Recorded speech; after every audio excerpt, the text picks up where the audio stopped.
आंदोलन एक ऐसा शब्द जिसने इतिहास बदला, सरकारें झुकाई, कानून बदले और लोकतंत्र को नई दिशा दी। भारत ने आजादी की लड़ाई से लेकर भ्रष्टाचार विरोध, महिलाओं की सुरक्षा, नागरिकता कानून और किसानों के आंदोलन तक कई बड़े जन आंदोलन देखे हैं। लेकिन 2026 में पेपर लीक और भर्ती परीक्षाओं को लेकर उभरे छात्र आंदोलन ने विरोध की एक नई शैली सामने रखी। सोशल मीडिया की भाषा, मीम्स, व्यंग और वायरल कैंपेन के बीच ये आंदोलन चर्चा का विषय भी बना और विवादों में भी रहा।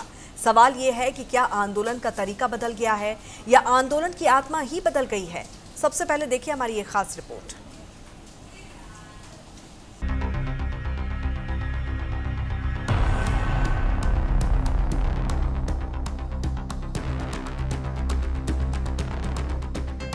इतिहास गवाह है कि दुनिया में कोई भी बड़ा बदलाव बिना संघर्ष के नहीं आया। आजादी की आग से लेकर जंतर मंतर की गूंज तक भारत में विरोध प्रदर्शन का लंबा इतिहास रहा है। आजादी से पहले देश के क्रांतिकारियों ने ब्रिटिश सत्ता के खिलाफ बड़े आंदोलनों को अंजाम दिया था। इधर आजादी के बाद भारत सरकार के खिलाफ समय समय पर बड़े विरोध प्रदर्शन होते रहे। दशकों से कई राष्ट्रव्यापी आंदोलन ने देश की राजनीति, शासन, पर्यावरण, नीति और लोकतांत्रिक प्रक्रियाओं को नया आकार दिया। भ्रष्टाचार विरोधी अभियानों से लेकर किसानों के विरोध प्रदर्शन और पर्यावरण आंदोलन तक, इन आंदोलनों ने भारत के इतिहास पर एक स्थायी प्रभाव छोड़ा है। जब जब व्यवस्था ने युवाओं के भविष्य को कुचला है, तब तक सड़कों पर इंकलाब का तूफान आया है।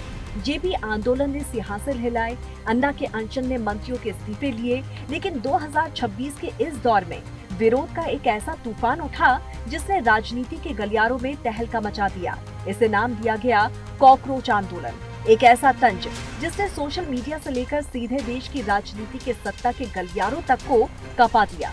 अभिजीत दीपके के नेतृत्व में उठे इस जेनजी तूफान ने बता दिया कि अब बगावत के मायने बदल चुके हैं। पुरानी लड़ाइयां नारों और भाषणों से लड़ी जाती थी, लेकिन इस नए दौर की बगावत मीम्स, व्यंग और डिजिटल रील से लड़ी जा रही है। लेकिन क्या विरोध का मतलब देश के सर्वोच्च पद और सेना की गरिमा को दांव पर लगाना है? जहां एक तरफ पेपर लीक और रोजगार के नाम पर युवाओं का गुस्सा जायज था, तो वहीं दूसरी तरफ आंदोलन की भाषा और मर्यादा पर गहरे सवाल भी खड़े हुए। क्या आंदोलन का ये नया रूप लोकतंत्र को मजबूत कर रहा है या व्यवस्था के सामने एक नया संकट खड़ा कर रहा है? सवाल बड़ा है, क्या बदल गया है हमारे देश में आंदोलन का डीएनए? बहरहाल सबसे पहले बात करते हैं देश के बड़े आंदोलन के बारे में। अन्ना हजारे का भ्रष्टाचार विरोधी आंदोलन। 5 अप्रैल 2011 को जंतर मंतर पर अन्ना हजारे की भूख हड़ताल से पूरा देश जुड़ा। इसके दबाव में कई मंत्रियों को इस्तीफा देना पड़ा और इसी से आम आदमी पार्टी का भी उदय हुआ। निर्भया आंदोलन 2012 से 2013।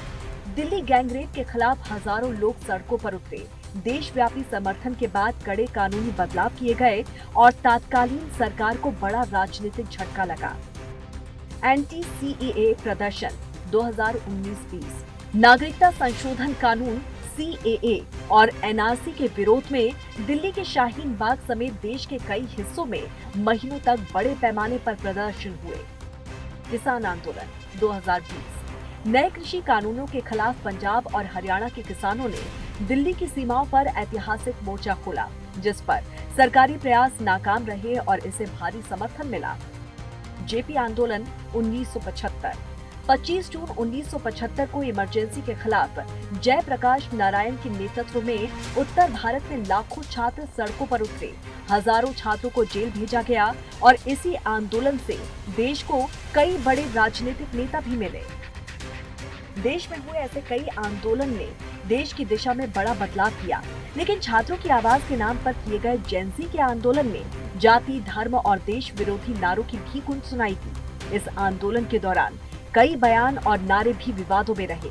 आलोचकों का कहना है कि विरोध की भाषा कई बार मर्यादा से बाहर चली गई, जबकि समर्थकों का तर्क है कि युवाओं के गुस्से और निराशा ने आंदोलन की अभिव्यक्ति को नया रूप दिया है।